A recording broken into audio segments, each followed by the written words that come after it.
Hello, today I'm looking at Majjhima number 98. Now this one's called Vasettha Sutta, translated as to Vasettha. And the location is a wood near Ichanangala. And the people mentioned is that there are a number of well-to-do Brahmins, including Chanki, Taruka, Pakarasati, Janasoni, Todedya. Also two Brahmin students, one called Vasettha and the other called Bharadvaja, and also Buddha. And it starts that the two Brahmin students were discussing what makes a Brahmin. And Bharadvaja says, when one is well born from both parents who are of pure descent for 7 generations, then one is a Brahmin. Vasettha says, when one is virtuous and fulfills the observances, then one is a Brahmin. But neither student could convince the other of their argument. Now, it just so happened that Buddha was staying at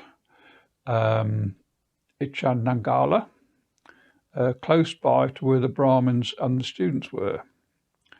And the students agreed to go and ask Buddha, Buddha being described as fully enlightened, sublime, knower of gods, incomparable leader of persons, and so on.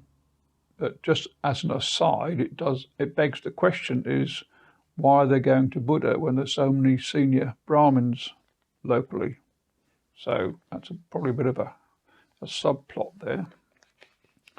So anyway, they go to Buddha, exchange amiable greetings, introduce themselves as well-versed students, and then ask the question.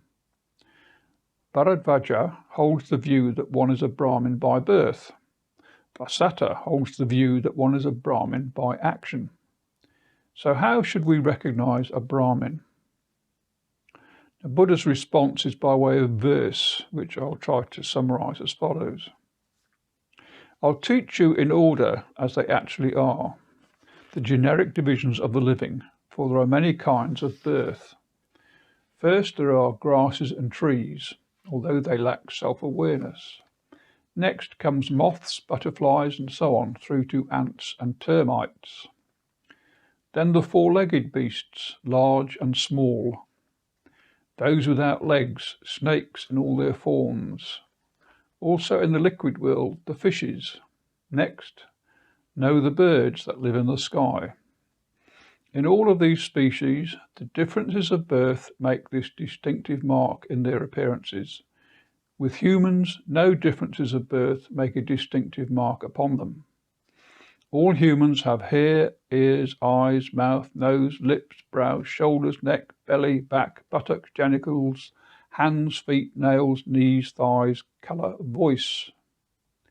In human bodies, nothing distinctive can be found. Distinction among human beings is purely verbal, a designation.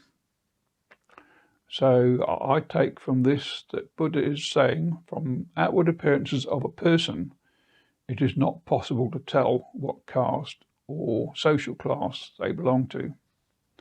So unlike the outward appearance of things from other births, are instantly recognizable as, say, ants or termites or seagulls or zebras, etc.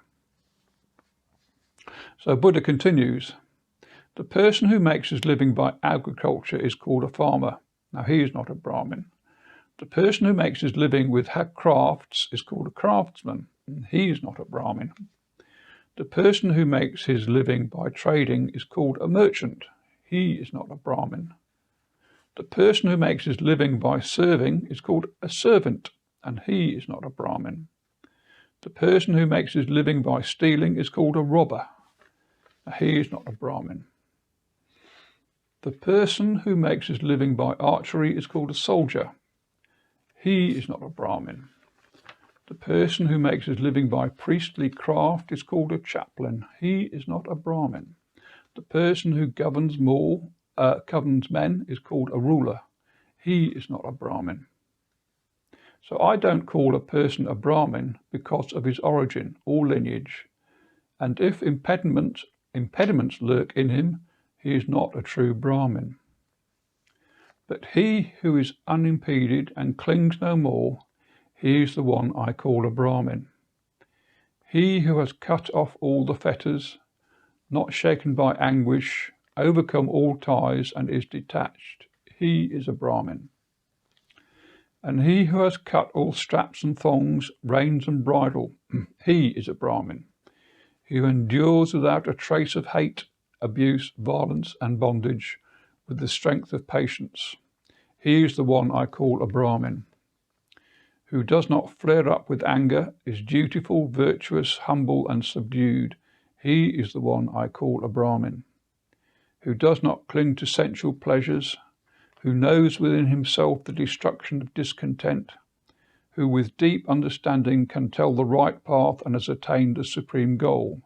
He is aloof from householders, may have gone into homelessness, has laid aside all weapons and does not kill, peaceful amongst the violent, dropped all lust and hate, dropped conceit and contempt, utters speech free from harshness, full of meaning and always truthful, does not offend anyone, does not take that which is not given, has no more yearnings for this world or the next, who lives detached, has no more indulgences, no more perplexity, and has gained firm footing in the deathless. Transcended all ties here of both merit and evil deeds, is sorrowless, stainless and pure, is clear and limpid, in whom delight and being have been destroyed, who has passed beyond the swamp, the mire, samsara, all delusions, who has crossed to the future shore, to the further shore, and meditates within the jhanas, is unperturbed and unperplexed, attained nibbana through no clinging, abandoned sense pleasures, craving, wanders in homelessness, leaves behind all human bonds, cast off bonds of heaven, detached from all bonds everywhere, transcended the whole world, who knows how beings pass away to reappear in many modes, whose destination is not known to gods or spirits, an arahant with taints destroyed, who is unimpeded and clings no more. The great seer whose victory is won, unperturbed, cleansed, awakened, who knows his manifold past lives, sees the heavens and status of woe, who has reached the destruction of birth. He is the one I call a Brahmin. And the Buddha concludes by saying that names and clans are mere conventions, and these with wrong view declare one is a Brahmin by birth. So one is not a Brahmin by birth, it is by action that one is a Brahmin. As are farmers, craftsmen, merchants and soldiers, it is by action. Action makes the world continue. It is the holy life, asceticism, self-control, inner training. By this one becomes a Brahmin, and in this supreme Brahminhood lies. With this, the two Brahmin students say to Buddha, "Magnificent Master Gotama, from today let Master Gotama remember us as lay followers who have gone to him for refuge for life." And so ends Majjhima number 98, the Vasettha Sutta. Thanks for watching.